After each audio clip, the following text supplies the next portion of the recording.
अस्सलाम वालेकुम। उम्मीद है सब खैरियत से होंगे। आज रेसिपी में तैयार हो रहा है मज़ेदार ज़ाफ़रानी खीर। आज तैयार कर रहे हैं 3 पाव के करीब दूध मौजूद है, इसको बॉईल कर लिया है हमने। इसके अलावा पिस्ते, बादाम और पिसा हुआ खोपरा मौजूद है। ये अलग से दूध ले लिया, इसमें ज़ाफ़रान शामिल करेंगे। ज़ाफ़रान हमारे पास मौजूद है, इसको साबुत ज़ाफ़रान इसमें डालेंगे। आप चाहें तो इसको पीस के भी डाल सकती हैं और थोड़ा कूट कर भी दूध में शामिल कर सकते हैं। इसको साबुत डाल रहे हैं हम, इसका थोड़ा कलर आ जाएगा, उसके बाद दूध में ऐड करेंगे। इसके अलावा ज़ाफ़रानी केवड़ा मौजूद है, इसके चंद कतरे इसमें शामिल करेंगे। इसके अलावा 4 चाय के चमचे चीनी के मौजूद हैं, छोटे वाले, इसको पीस लिया हमने। और 5 अदद छोटी इलायची, इन दोनों चीज़ों का पाउडर बना लिया है। आप साबुत भी चीनी डाल सकती हैं और छोटी इलायची को कूट के भी डाल सकती हैं। हमने पाउडर बना लिया।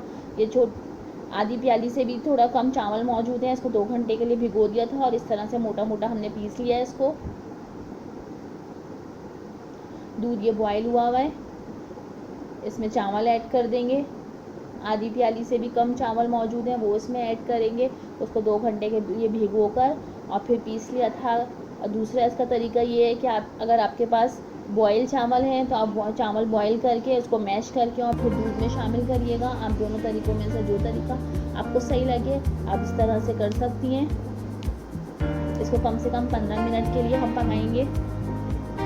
ये चावल अच्छी तरीके से फूल जाए, इसमें मिक्स हो जाए दूध में। उसके बाद चीनी ऐड करेंगे। अगर हम इसमें चीनी पहले ऐड कर देंगे तो ये चावल अकड़ जाएंगे और इसको गलने में बहुत ज़्यादा टाइम लगेगा। इस वजह से हम पहले इसको चावल को गलाएंगे, उसके बाद इसमें चीनी शामिल करेंगे।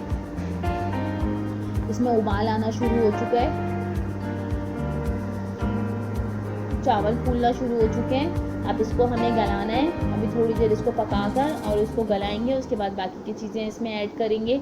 ज़ाफ़रान में कलर आ जाएगा थोड़ा, तो इसमें ये दूध इसमें शामिल कर देंगे। चीनी आप अपने हिसाब से कम ज़्यादा कर सकती हैं। मैंने इसमें कम चीनी रखी है अपने हिसाब से। अगर आप ज़्यादा चीनी पसंद करते हैं तो आप इसमें मज़ीद चीनी ऐड कर सकते हैं। अपने टेस्ट के हिसाब से इसमें चीनी ऐड करिएगा। दूध अच्छी तरह गाढ़ा हो चुका है, चावल ये पक चुके हैं, चावल फूल गए थे, उसके साथ दूध के साथ ये मिक्स हो गए हैं और दूध अच्छी तरह गाढ़ा हो गया है। इसके बाद चीनी और छोटी इलायची का जो पाउडर बनाया हुआ था वो इसमें डाल दिया है। इसको मिक्स करते रहना है, इसको मुस्तकिल चलते चलाते रहना है, वरना ये नीचे लग जाएगा और स्मेल आ जाएगी लगने की। इस वजह से मुस्तकिल चलाते रहना है हमने थोड़ी देर के बाद। इसके बाद जो दूध और ज़ाफ़रान को घोल के रखा हुआ था वो इसमें चला जाएगा।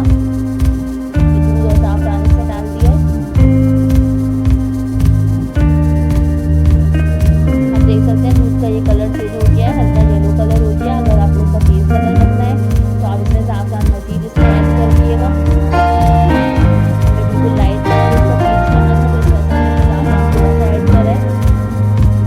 आप अपने पसंद के हिसाब से इसका कलर कर सकते हैं। इसके बाद ये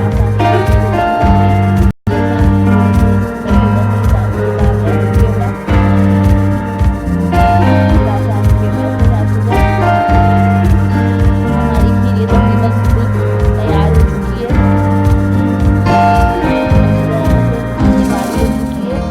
के बाद ये पिस्ते और बादाम, ये पिसा हुआ खोपरा ये हम बाद में डालेंगे। पिस्ते और ये बादाम को हम काट लेंगे, उसके बाद गार्निशिंग के टाइम पे डालेंगे।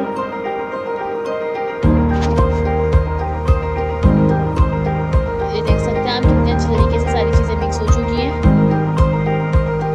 ये गाढ़ी हो चुकी है। इसको मज़ीद और अब गाढ़ा करने की ज़रूरत नहीं है, ये बिल्कुल डन हो चुकी है। देख सकते हैं नाज़रीन, हमारी ये बेहतरीन ज़ाफ़रानी खीर तैयार है। आपको पसंद आई हो तो आप प्लीज़ हमें कमेंट्स करके बताएं। हमारे चैनल को लाइक करें, सब्सक्राइब करें।